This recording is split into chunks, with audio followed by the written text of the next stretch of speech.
கர்த்தருடைய நாமத்துக்கு ஸ்தோத்திரம் உண்டாவதாக. யோசுவா சொன்னது போல் நானும் என் வீட்டாரும் கர்த்தரையே சேவிப்போம் என்று நம்மால் உறுதியாக சொல்ல முடியுமா? நம் குடும்பம் கர்த்தரை மட்டுமே சேவிக்கிறதா என்பதை யோசித்து பாருங்கள். ஒரு சிலர் குடும்பம் மட்டும்தான் யோசுவா மாதிரி சொல்ல முடியும். மற்ற குடும்பங்களில் ஒரு சிலர் ரட்சிக்கப்படாமல் இருப்பார்கள். இல்லை என்றால் ஒருத்தர் மட்டுமே ரட்சித்து கர்த்தரை சேவிப்பார்கள். அப்படி நிறைய குடும்பங்கள் இருக்கிறது. ஒரு சிலர் குடும்பம் பாரத தேசம் மாதிரி எல்லா மதமும் ஒரு குடும்பத்தில் இருக்கும். அம்மா அப்பா காதலித்து கல்யாணம் பண்ணி இருப்பார்கள். அம்மா இந்து, அப்பா கிறிஸ்டின், பையன் ஒரு முஸ்லீம் பெண்ணை காதலித்து திருமணம் செய்திருப்பார்.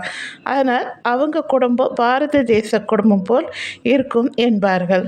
ஒரு சிலர் எல்லா மதமும் சம்மதம் என்பார்கள். எல்லா கடவுளையும் வணங்கி கொண்டு இருப்பார்கள். இப்படி இருக்கும் சூழ்நிலையில் யோசுவா மாதிரி எப்படி சொல்ல முடியும் நானும் என் வீட்டாரும் கர்த்தரையே சேவிப்போம் என்று? ஒரு சிலர் குடும்பம் கடவுளே இல்லை என்று சொல்லுகிற குடும்பமும் இருக்கிறது. நாம் எந்த வகையில் இருக்கிறோம் என்பதை யோசித்து பாருங்கள். நன்றி.